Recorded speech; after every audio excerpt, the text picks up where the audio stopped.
OBC가 무엇인가요? 라고 궁금해하시는 분들에게 또 한번 주목해주세요. 네, O는요, 이제 암묵적으로 이렇게 볼게요. 오프닝 멘트에서 문장을 여는 구조의 O라고 생각을 해주시면 됩니다.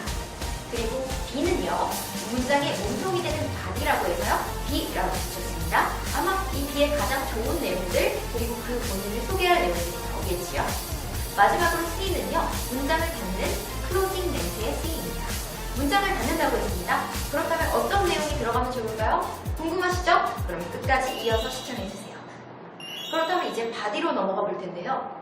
body는 문장의 몸통이 되는 것이기 때문에 오프닝처럼 한 문장이 아니라 한 두 문장 정도로는 연결을 해주시면 좋습니다. 그래서 body를 저는 body 1, body 2 이렇게 해서 첫 번째, 두 번째 멘트로 나누고 있습니다. 그럼 body 1, 첫 번째 멘트는 어떻게 이야기를 하면 좋을까요? 저는 이것을 개괄적인 멘트로 해라 라고 이야기를 하고 있습니다. 개괄적이라는 건 그러니까 전체를 포함하면서 예시를 들어줄 수 있어야 되는 겁니다. 여기서 제가 말씀드리고 싶은 거는요. body는 오프닝에서 나왔었던 본인의 키워드, 강점이 왜 그렇다는 것인지 설명해주는 논거, 근거가 되는 이유들을 찾아서 서술을 해주셔야 한다는 부분입니다. 얼굴만 보고 이 사람은 30분 일찍 출근하겠구나, 이 사람은 굉장히 서비스 마인드가 좋겠구나 라는 것은 알 수 없죠. 눈이 크다, 귀가 크다, 키가 크다 이런 것들, 외적으로 보이는 것들은 한마디로 강점으로 사용을 하시면 조금 시간이 아깝기도 하고요. 튀지 않는 자기소개가 될 수도 있다는 겁니다. 그래서 이 키워드는 거의 직관적인 게 아니라 내면적인 성품이나 그러한 이 사람의 성향 키워드들을 나타내고 있기 때문에 body에는 어쨌든 그 원인이 되는 근거를 말씀을 해주셔야 합니다. 그럼 body 1으로 다시 돌아와서 body 1을 개괄적으로 어떻게 경험을 나열해 주시면 좋을까요? 여기서 저는 공식을 드리고 싶습니다.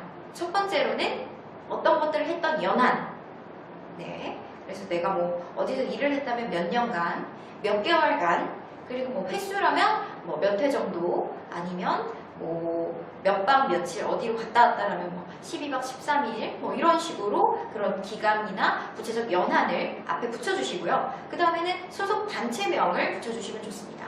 뭐 초록우산 어린이재단에서 봉사활동을 하던 당시 이런 식이 좋고요. 뭐 국민은행에서 회원으로 근무를 하던 당시 이렇게 하셔도 되고요. 그러면 연한 나왔고요. 소속 집단, 단체명 나왔고요. 그 다음엔 소속 직위와 부서를 설명해 주시면 됩니다. 그래서 이 사람이 어떤 것을 했다라는 느낌이 들어야겠죠. 리셉셔니스트로 근무하면서, 은행원으로서 근무하면서, 은행원에서도 창구직으로 근무하면서 등등 구체적인 부서를 밝히면서 플러스로 제가 이런 키워드들을 몸에 자연스럽게 익힐 수 있었습니다. 이런 식으로 body의 첫 번째 문장을 개괄적으로 구성을 해주시면 좋습니다. 그리고 여기서 플러스로 조금 더 같이 가져가시면 좋은 게요. 이런 겁니다. 증빙이 되는 자료에 대해서 설명을 해주시는 건데요. 내가 성실하다라고 했습니다. 그래서 증빙이 되는 자료로는 우리 은행 동료들이 1년에 딱 한 번 뽑는 그런 든든한 동료 하는 팀워크상이 있거든요. 그 팀워크의 최고의 동료 1등상을 받은 적이 있었어요. 그럼 이 수상 경력을 가지고 올 수 있는 것이죠.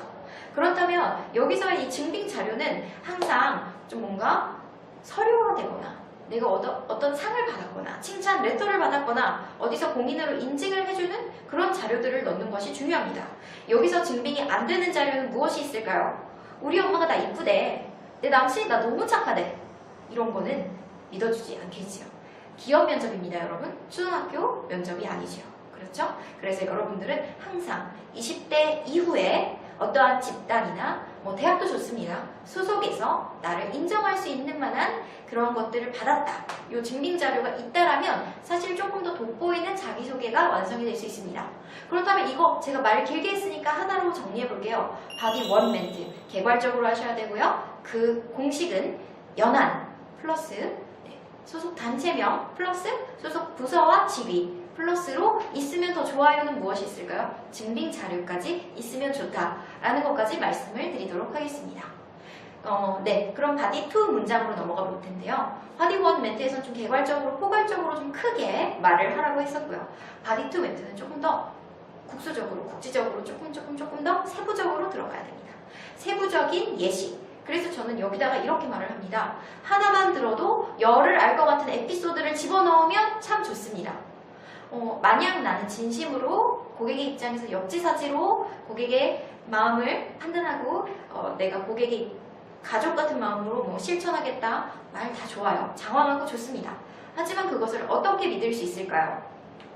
예시를 하나 들어볼게요. 제가 카페 EDR에서 2년 동안 바리스타와 매장 관리직으로 근무하던 당시에 저는 고객의 입장에서 배려하는 마음으로 봉사직원 1등상을 수상했던 경험이 있습니다. 여기까지 바디 1, 바디 2 해볼게요. 더운 여름날 손부채질을 하며 매장을 들르신 고객님께는 자연스레 에어컨 가까운 자리로 안내를 해드리는 등의 칭찬 태도로 고객님들께 칭찬 레터도 여러 받을 수 있었습니다. 네. 하나 사례만 들었는데 얘가 어떤 애인지 알겠어요.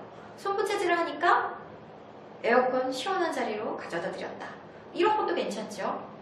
아이를 동반하신 고객님이 계시길래 말씀하시지 않았을 때에도 깨지지 않는 플라스틱 그릇으로 소분해 드실 수 있는 접시와 안전한 포크를 가져다 드려서 고객님께서 크게 기뻐하셨던 기억이 납니다. 어때요? 하나만 들어도 이 친구가 굉장히 고객을 위하는 진심이 느껴지죠? 그래서 이러한 아주 세부적인 예시 하나는 정말 잘 들어주셔야 됩니다. 그래서 키워드를 찾기 전에 이러한 마인드맵 할 때 예시나 활동명 사례들 있잖아요. 그런 것들을 미리 좀 적어놔야지 이런 문장도 구성할 수가 있는 겁니다. 네, 이제 바디까지 쭉 달려오셨는데요. 마지막 클로징 멘트를 기억해 주시면 됩니다.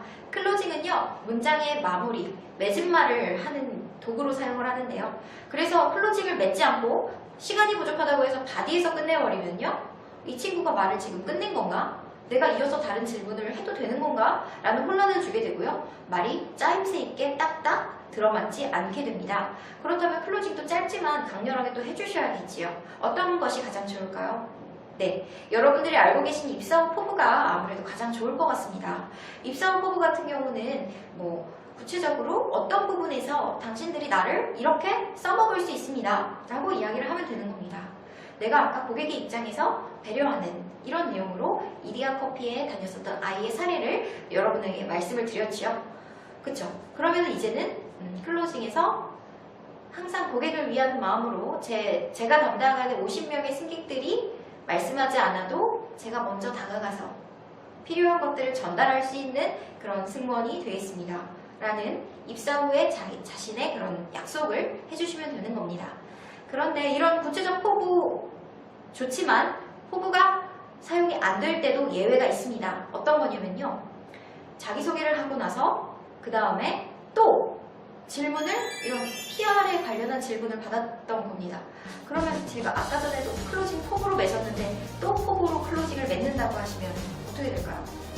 저 친구 굉장히 좀 맨날 항상 제가 승무원이 된다면, 제가 입사한다면 너무 또 가식적이어 보이거나 답변이 좀 루즈하고 형식적이어 보일 수도 있겠죠.